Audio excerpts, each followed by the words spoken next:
योग वशिष्ठ महारामायण सुनते रहने के लिए हमारे चैनल को सब्सक्राइब करें और बेल आइकन जरूर दबाएं।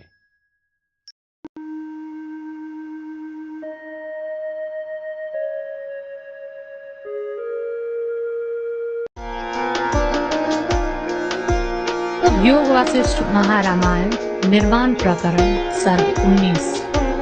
ब्रह्माणी की हंसी में चंड नामक कौवे के संबंध से भाइयों के साथ भुसुंड की उत्पत्ति, उसी ब्रह्म शक्ति के प्रसाद से ज्ञान और पिता के स्थान की प्राप्ति का वर्णन।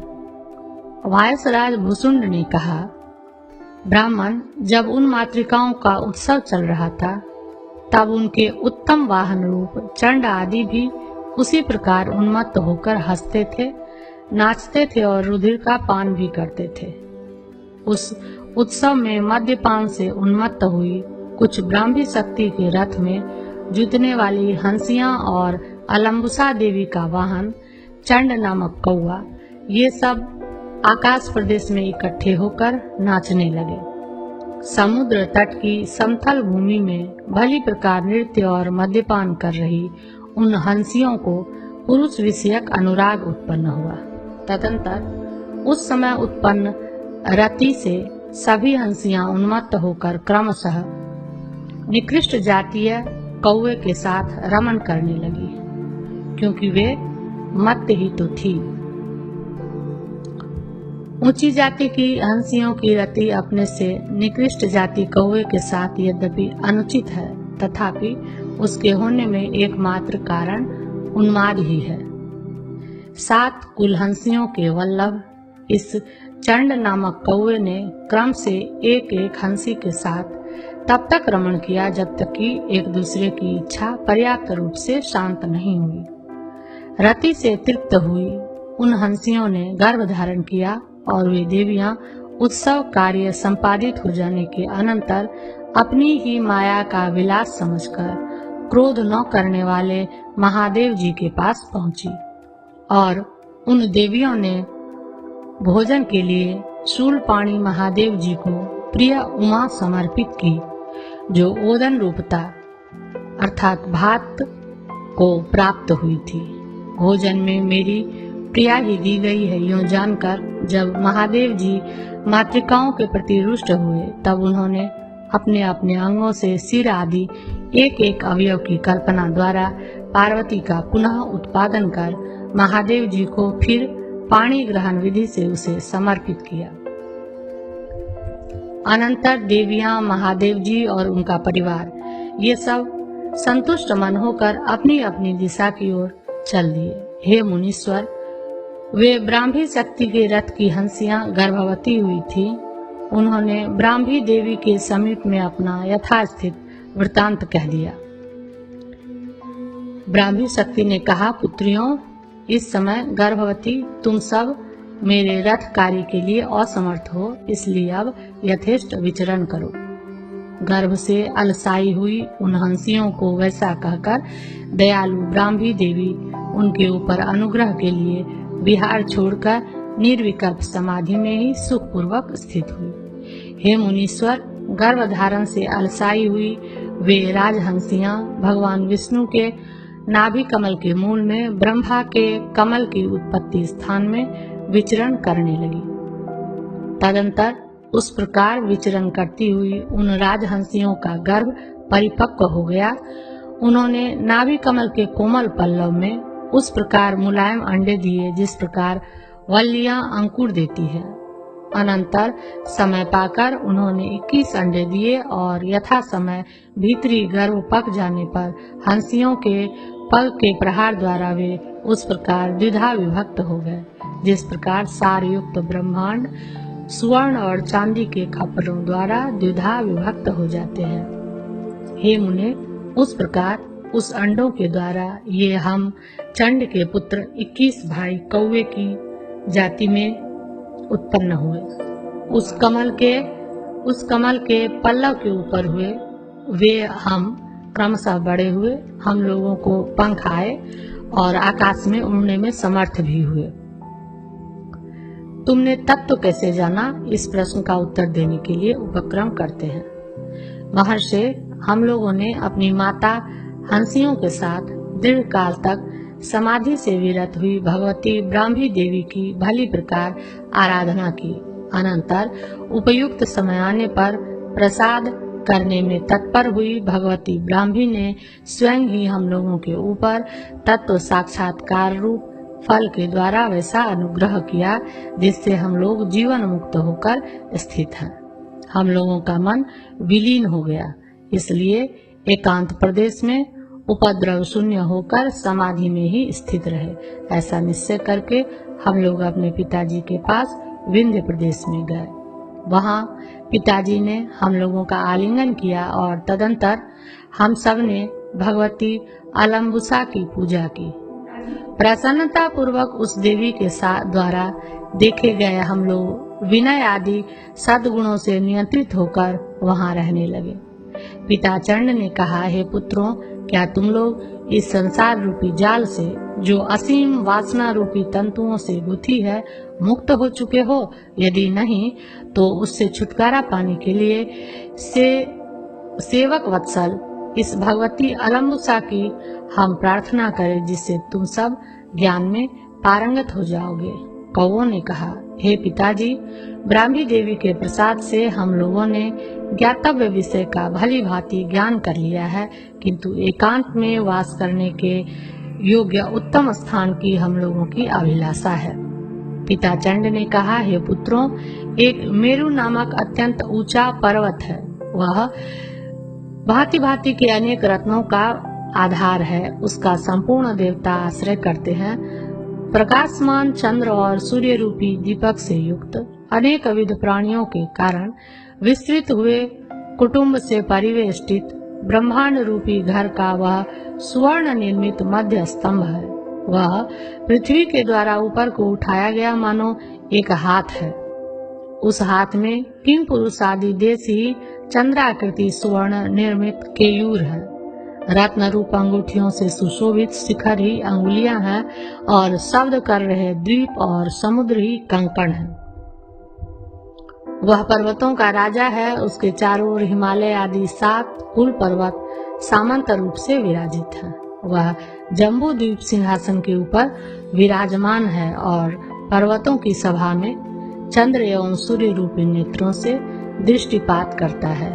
तारावली तारकाओं की पंक्ति ही उसकी मालती माला है। दिशा रूपी पल्लवों से सुशोभित आकाश ही उसका एकमात्र वस्त्र है। वह सर्प और हाथी इन दोनों का आश्रय स्थान है। इंद्र उपेंद्र आदि देवराज ही उसके आभूषण हैं। कमनीय दिशा रूपी कमनियां उसके चारों ओर जल की धारा युक्त शीतल अंगभूषण मेघ रूप नील श्वेत आदि चामर डुलाती है। इसके पैर 16,000 योजन नीचे पृथ्वी में अवस्थित है, जिनकी नाग असुर और बड़े बड़े सर्प पूजा करते हैं। इसकी देह सूर्य और चंद्र रूप लोचनों से युक्त तथा 80,000 योजन ऊंची स्वर्ग स्थान तक पहुंची है। वहां देवता गंधर्व एवं किन्नर उसकी पूजा करते हैं। इस पर्वतराज का आश्रय लेकर ब्रह्मर्षि देवर्षि राजर्षि देव पितर गंधर्व किन्नर अप्सराएं विद्याधर यक्ष राक्षस प्रमथ गुह्यक और नाग ये 14 प्रकार के प्राणी उस प्रकार जीवन निर्वाह करते हैं जिस प्रकार प्रधान गृहपति का आश्रय कर इतर बंधुगण जीवन निर्वाह करते हैं। यह इतना बड़ा विस्तृत है कि वे एकत्र रहने पर भी एक दूसरे का नगर या स्थान नहीं देख पाते। इसके ईशान कोण में माणिक का बना हुआ एक विशाल शिखर है, जिसे देखने से ऐसा प्रतीत होता है मानो दूसरा उदित हुआ सूर्य ही हो। इसके पृष्ठ भाग में अनेक विध प्राणियों से परिवृत एक महान कल्प वृक्ष स्थित है, जो कि शिखर रूपी विद्रुम दर्पण में जगत के प्रतिबिंब की नाई प्रतीत होता है। उसके दक्षिण तने पर एक शाखा है जिसमें कनक के सदृश पीले पल्लव लगे हुए हैं। रत्नों के सदृश चमकीले पुष्प गुच्छों के कारण तनिक भी अवकाश नहीं है और चंद्रबिंब के सदृश प्रकाशमान फल भरे पड़े हैं। हे पुत्रों, पहले जिस समय भगवती अलम्बुसा देवी ध्यान में आसीन थी, उस समय मैंने चमकीली मणियों से जड़ा हुआ उस शाखा के ऊपर एक घोंसला बनाया और उसमें विलास किया। वह घोंसला रत्न सदृश चमकीले पुष्पों की पंखुड़ियों से ढका हुआ है, अमृत के समान स्वादु फलों से परिपूर्ण है और चिंतामणि की सलाकाओं से उसके बाहरी दरवाजों की रचना की गई है। वह घोंसला विचार पूर्वक व्यवहार करने वाले कौओं के पुत्रों से व्याप्त है तथा भीतर से अत्यंत शीतल, मनोहारी और भांति भांति के पुष्पों से पूरित है। हे प्यारे बच्चों, देवताओं से भी दुर्गम उस सुंदर घोंसले पर तुम लोग जाओ। वहां निवास किए हुए तुम लोग निर्विघ्न एवं पर्याप्त रूप से भोग और मोक्ष दोनों को प्राप्त करोगे। इस प्रकार कहकर हमारे पिता ने हम लोगों को चुंबन और आलिंगन किया तथा भगवती के पास जो मांस लाया गया था उसे भी हमें दिया। उसे खाकर भगवती और पिताजी के चरणों में अभिवंदन कर अलम्बुसा के निवास स्थान उस विंध्य प्रदेश से हम उड़ गए। क्रमशः आकाश का उल्लंघन कर मेघों के कोटरों से निकलकर पवन लोक प्राप्त कर हम लोगों ने व्योमचारी देवताओं को प्रणाम किया। हे मुनीश्वर, इसके बाद हम लोग सूर्य मंडल का अतिक्रमण कर स्वर्ग के अमरावती नगर में पहुँचे। स्वर्ग का अतिक्रमण कर ब्रह्मलोक में पहुँचे। वहां पहुंचकर हम लोगों ने तत्क्षण ही माता और भगवती ब्राह्मी देवी को प्रणाम पूर्वक पिता द्वारा कथित अशेष वृत्तांत अक्षरशः कह सुनाया। उन्होंने स्नेह पूर्वक हम लोगों का आलिंगन किया और जाओ यूं आज्ञा तथा आशीर्वाद देकर उत्साहित किया। अनंतर उन्हें प्रणाम कर हम लोग ब्रह्मलोक से चले। आकाश विहार में निपुण अति चपल हम लोग वायुलोक में गमन करते हुए सूर्य के सदृश दीप्यमान लोकपालों की नगरियों का अतिक्रमण कर इस कल्पतरु पर आए और अपने घोंसले में प्रविष्ट हुए। हे मुने, यहाँ पर हम लोगों से समस्त बाधाएं दूर रहती हैं और हम सदा समाधि में अवस्थित रहते हैं। कहे गए वृतांत का उपसंहार करते हैं। हे महानुभाव, तुम किस कुल में उत्पन्न हुए, किस तरह ज्ञातज्ञ हुए और तुम्हें यह निवास कैसे प्राप्त हुआ? ये जो 3 प्रश्न आपने पहले किए थे उसके उत्तर में जिस प्रकार हम उत्पन्न हुए, जिस प्रकार यथार्थ ज्ञान प्राप्त कर हम लोग शांत बुद्धि होकर स्थित हुए एवं इस निर्णय में जिस रीति से हम लोग आए, यह सब वृत्तांत आपको अविकल रूप से भली प्रकार कह सुनाया। इसके बाद तुम्हारी कितनी आयु है और क्या अतीत वृत्तांत जानते हो? इन 2 प्रश्नों के उत्तर रूप से यदि आप कहने के लिए हमें आज्ञा देंगे तो उसे भी मैं आपसे कहूँगा। 19वां सर्ग समाप्त। योग वासिष्ठ महारामायण निर्वाण प्रकरण सर्ग 20। प्रत्येक कल्प में जगत की समता, भाइयों की मृत्यु और प्रलय काल में भी अपने चित्त की स्थिरता का भूसुंड द्वारा वर्णन। वृत्तं स्मरसि किंचवा, इस प्रश्न का विस्तार से उत्तर देने की इच्छा वाला और इमं कल्पतरुं प्राप्य निजं नीडं प्रविश्य च इत्यादि वृत्तांत में पूर्वापर विरोध की शंका न हो जाए, इसलिए प्रत्येक कल्प में अवयवों की समता होने के कारण कल्प वृक्ष मेरु आदि की एकता कही जाती है। यह आशय बतलाते हैं। भूसुंड ने कहा, भगवान महाराज वशिष्ठ जी, हम लोगों के जन्म निमित्त कल्प में चिरकाल तक जो कुछ पदार्थ समूहात्मक जगत स्थित था वह सब अवयव संस्थान आदि आकृति विशेषों से इस कल्प के पदार्थों के सदृश ही था। अतः वह आज भी अभेद आरोप से सन्निहित ही है। इसलिए बुद्धिपूर्वक ही इमं कल्पतमरु इत्यादि निर्देश किया गया है। इसलिए हे मुनीन्द्र, यद्यपि यह वृत्तांत भूतकालीन है तथापि जगत भ्रांति मात्र है, यूं अभ्यास होने के कारण पूर्व जन्म की समता देखने वाले मैंने बोध के लिए उसका वर्तमान जगत के साथ एकता मानकर ही वर्णन किया है। अब लंबी कथा का उपक्रम करने पर पूजा में विलंब न हो जाए, इसलिए पहले पूजन स्वीकार की प्रार्थना करने के लिए स्तुति द्वारा महर्षि को अभिमुख करते हैं। हे मुने, चूंकि दीर्घ काल में संचित किए गए मेरे पुण्य आज सफल हो गए, इसलिए निर्विघ्नता पूर्वक आपका मैं दर्शन कर रहा हूँ। मुनिवर, यह नीर, यह शाखा, यह मैं, यह कल्प वृक्ष, ये सब आज आपके दर्शन से अत्यंत पवित्र हो गए। मुनिवर, विहंगों अर्थात पक्षियों द्वारा समर्पित इस अर्घ्य और पाद्य का स्वीकार कर हमें पवित्र बनाकर आप अवशिष्ट सेवा के निमित्त कुछ और प्रश्न करने के लिए आज्ञा दीजिए।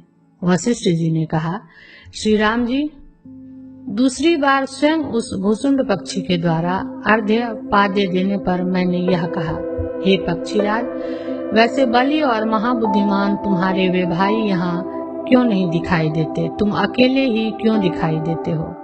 भूसुंड ने कहा, मुनिवर, हम लोगों को यहाँ रहते महान काल बीत गया। हे अनघ, दिवस पंक्तियों की नाई युगों की पंक्तियां छीन हो गई। इतना लंबा काल होने के कारण सभी मेरे भाई तृण के सदृश शरीर छोड़कर शिव पद में परिणत हो गए। ब्राह्मण यद्यपि दीर्घायु हो, महान हो, सज्जन हो, बलवान हो, सभी को यह अलक्षित स्वरूप वाला काल अपने उदर में समा लेता है। महाराज वशिष्ठ जी ने कहा, प्रिय पक्षीराज, माला की नाई अपने कंधे पर 12 सूर्य और चंद्रमा को ढोने वाले तथा प्रवाह आदि वात स्कंधों का अतिक्रमण करने वाले प्रलय वायु के अविरत बहने पर क्या तुम्हें खेद नहीं होता? भूसुंड जी, चिरकाल से अत्यंत आसन्न उदयाचल और अस्ताचल के अरण्यों को दग्ध कर देने वाले सूर्य किरणों से क्या तुम्हें खेद नहीं होता? वायसराज जल को पाषाण के सदृश कठोर बना देने वाले शीतल चंद्र किरणों और निकट प्रलय के लिए हो रहे पाषाण के पतनों से क्या तुम्हें खेद नहीं होता? प्रियवर, मेरु शिखर पर विश्रांति किए प्रलयकालीन मेघ मंडलों से तथा परशु की धारा को भी छत कर देने वाले शिला सदृश घनीभूत कोहरे से क्या तुम्हें खेद नहीं होता? अत्यंत ऊंचे स्थान पर स्थित हुआ यह उन्नत कल्प वृक्ष जगत के विषम क्षोभों से क्यों क्षुब्ध नहीं होता? कठिन समय आने पर जब बड़े बड़े लोगों को भी क्षोभ हो जाता है, तब पक्षी जैसी अधम योनि में उत्पन्न हुई मेरी तो बात ही क्या है। तथापि विवेक की सामर्थ्य से खेद नहीं होता। यूं कहने के लिए दूसरे के जीवन की अपेक्षा अपनी जाति के पक्षियों के जीवन की क्षुद्रता बतलाते हैं। भूसुंड ने कहा, ब्राह्मण, आकाश में आश्रित और सभी लोगों से तिरस्कृत यह पक्षियों का जीवन सब प्राणियों में अत्यंत तुच्छ है। ऐसी तुच्छ योनियों के लिए भी विधाता ने झरनों, वनों और शून्य सदृश आकाश में प्रीति पूर्वक जो जीविका की कल्पना की है, यह अत्यंत आश्चर्य का विषय है। भगवान इस तुच्छ जाति में उत्पन्न चिरकाल से जीवन बिता रहा और आशा रूपी पासों से निरंतर बद्ध एक पक्षी किस तरह शोक वर्जित हो सकता है? भगवान, तथापि हम अपनी आत्मा में ही सदा संतोष मानकर अवस्थित हैं, इसलिए उत्पन्न हुए विभ्रमों से कभी भी परमार्थ सत्ता से रहित इस जगत में मुग्ध नहीं होते। ब्राह्मण, हम लोग अपने सत्ता स्वभाव में ही संतुष्ट रहते हैं। कष्ट पहुंचाने वाले पर पीड़न व्यापारों से निर्मुक्त होकर अपने निवास स्थान इस घोंसले में रहते हुए केवल काल यापन करते हैं। महाराज, हम लोग अपने जीवन से न देह की ऐहिक या आमुष्मिक फल के लिए कोई क्रिया चाहते हैं और मरण से न देह का विनाश ही चाहते हैं। जिस तरह वर्तमान में नित्य सिद्ध निरतिशयात्मक रूप से पूर्ण काम होकर स्थित रहते हैं, उसी तरह आगे भी स्थित रहेंगे। महर्षि, हमने प्राणियों की जन्म मरण आदि अनर्थ दिशाएं देख ली और मिथ्यात्व निर्णायक स्वप्न आदि दृष्टांत दृष्टियां भी देख ली तथा हमारे मन ने अपना चंचल स्वरूप भी सदा के लिए भली प्रकार त्याग दिया है। कल्प वृक्ष के प्रभाव से ही कल्प समाप्ति तक हम लोगों को खेद नहीं होता। निरंतर शांति देने वाले अविनाशी स्वस्वरूप प्रकाश में स्थित होकर मैं इस कल्प वृक्ष के ऊपर सदा काल की कलन गति जानता रहता हूँ। प्रकाश अधिक होने के कारण जब दिन और रात का विभाग ही ज्ञात नहीं हो सकता, तब यहाँ स्थित होकर तुम काल की कलन गति कैसे जानते हो, इस प्रश्न पर कहते हैं।